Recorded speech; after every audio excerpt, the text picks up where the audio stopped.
வணக்கம் viewers, Kumari special சேனலுக்கு உங்களை அன்புடன் வரவேற்கிறோம். இன்னைக்கு சுவையான பால் கொழுக்கட்டை எப்படி பண்ணலாம் அப்படிங்கிறத புஷ்பா அம்மா சொல்லுவாங்க. வாங்க வீடியோக்குள்ள போகலாம். வணக்கம். பால் கொழுக்கட்டைக்கு தேவையான பொருட்கள்: 1 கப்பு பச்சரிசி மாவு, துருவி வச்ச தேங்காய் பால் 2 கப்பு, 1 கப்பு சீனி, 1 கப்பு தண்ணி, ஏலக்காய் 1 டீஸ்பூன், உப்பு தண்ணி கொஞ்சம். வாங்க பால் கொழுக்கட்டை எப்படி செய்யலான்னு பார்க்கலாம். ஃபஸ்ட்டு இதுக்கு மாவு ரெடி பண்ணலாம். 1 கப் மாவு, கொஞ்சம் தேவையான தண்ணி, உப்பு தண்ணி,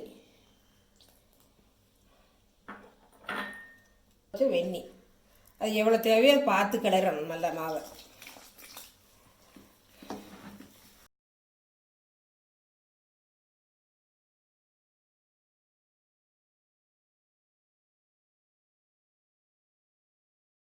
இப்போ இது கூட மாவு நல்லா விரவியாச்சு.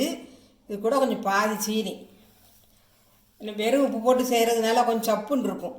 அதனால் கொஞ்சம் சீனி போட்டுக்கிட்டோம்னா கொஞ்சம் இனிப்பு அதிகம், கொஞ்சம் நல்லாயிருக்கும்.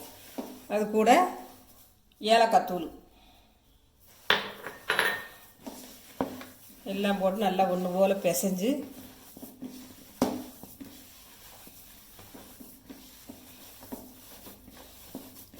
நல்லா பிசைஞ்சாச்சு. இப்போ இந்த பதத்துக்கு மாவை நல்லா கட்டியை பிசைஞ்சிருக்கேன். தண்ணி கூடுதலாயிட்டுனா உருண்டை பிடிக்கிறதுக்கு வராது.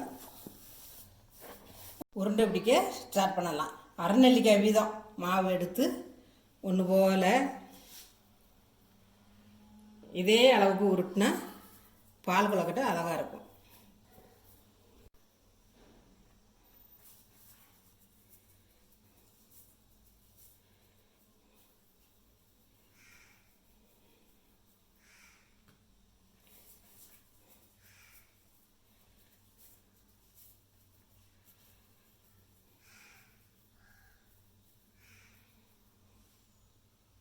இப்படி எல்லா மாவுமே இதே போல் உருண்டை பிடிச்சி வைக்கணும். இப்படி ஒன்று போல் தட்டு நிறைய நல்லா உருண்டை பிடிச்சி வச்சுக்கிடலாம். இப்படி பொடியை உருட்டிக்கிட்டால் குழந்தைகளும் சாப்பிட்றதுக்கு கொஞ்சம் மெல்லிசாக இருக்கும். அடுப்பு பற்ற வைக்க, சட்டி அடுப்பில் வைக்க, புழிஞ்சி வச்ச தேங்காய் பாலை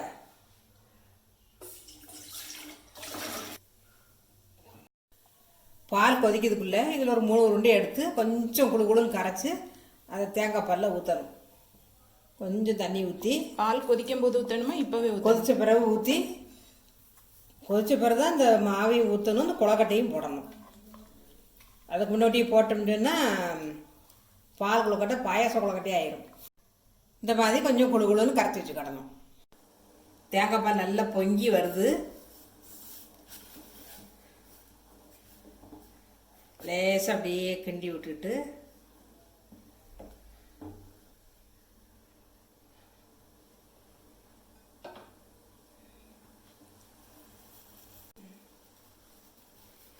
அடுப்பை சிம்மில் வச்சுட்டு கொழுக்கட்டையை போடலாம்.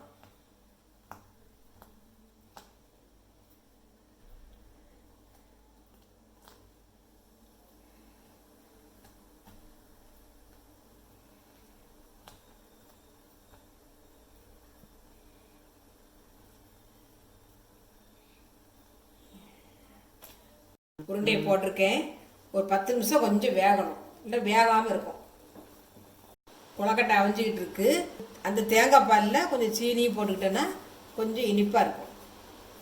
தேவையை தக்கன போட்டுக்கலாம்.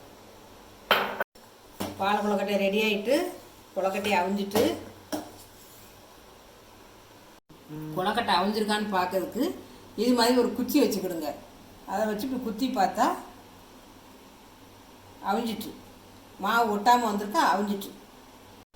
இந்த கொழுக்கட்டை பச்சரிசிலையும் செய்யலாம், புழுங்கரிசிலையும் செய்யலாம். புழுங்கரிசியில் செய்கிறது இதோட அதிக டேஸ்ட்டாக இருக்கும். கொழுக்கட்டை வெந்துக்கிட்டு இருக்கும்போதே கரைச்சி வச்சுருந்த மாவு தண்ணியை அந்த தண்ணியோடு ஊற்றணும், தேங்காய் பாலோடு ஊற்றிடணும். இப்படி எதுக்கு ஊற்றுறோம்? ஊற்றினா இந்த எல்லாமே கலந்து நல்லா கொஞ்சம் குழுகுழுப்பாக இருக்கும். அப்புறம் நம்ம கொழுக்கட்டை வெந்துருச்சான்னு பார்க்கறதுக்கு முதல்ல ஃபஸ்ட்டு வெள்ளையாக இருந்ததா, அப்புறம் அவிஞ்ச பிறகு கொஞ்சம் சந்தன கலரில் வந்துடும். அதுலேயே நமக்கு தெரிஞ்சிடும். அந்த கரைச்சி ஊற்றின மாவு ஒரு 5 நிமிஷம் அப்படியே கொஞ்சம் லைட்டாக வெந்த உடனே அப்புறம் நம்ம இறக்கி வச்சிடலாம். கொழுக்கட்டை ரெடி ஆகிட்டு அடுப்பு ஆஃப் பண்ணிடுதேன். சுவையான தேங்காய் பால் கொழுக்கட்டை ரெடி. நீங்களும் வீட்டில் ட்ரை பண்ணி பார்த்துட்டு எப்படி இருக்குன்னு சொல்லுங்கள். நன்றி, வணக்கம். இந்த வீடியோ உங்களுக்கு பிடிச்சிருந்ததுன்னா லைக் பண்ணுங்க, ஷேர் பண்ணுங்க, சப்ஸ்கிரைப் பண்ணுங்க. தேங்க்யூ ஃபார் வாட்சிங்.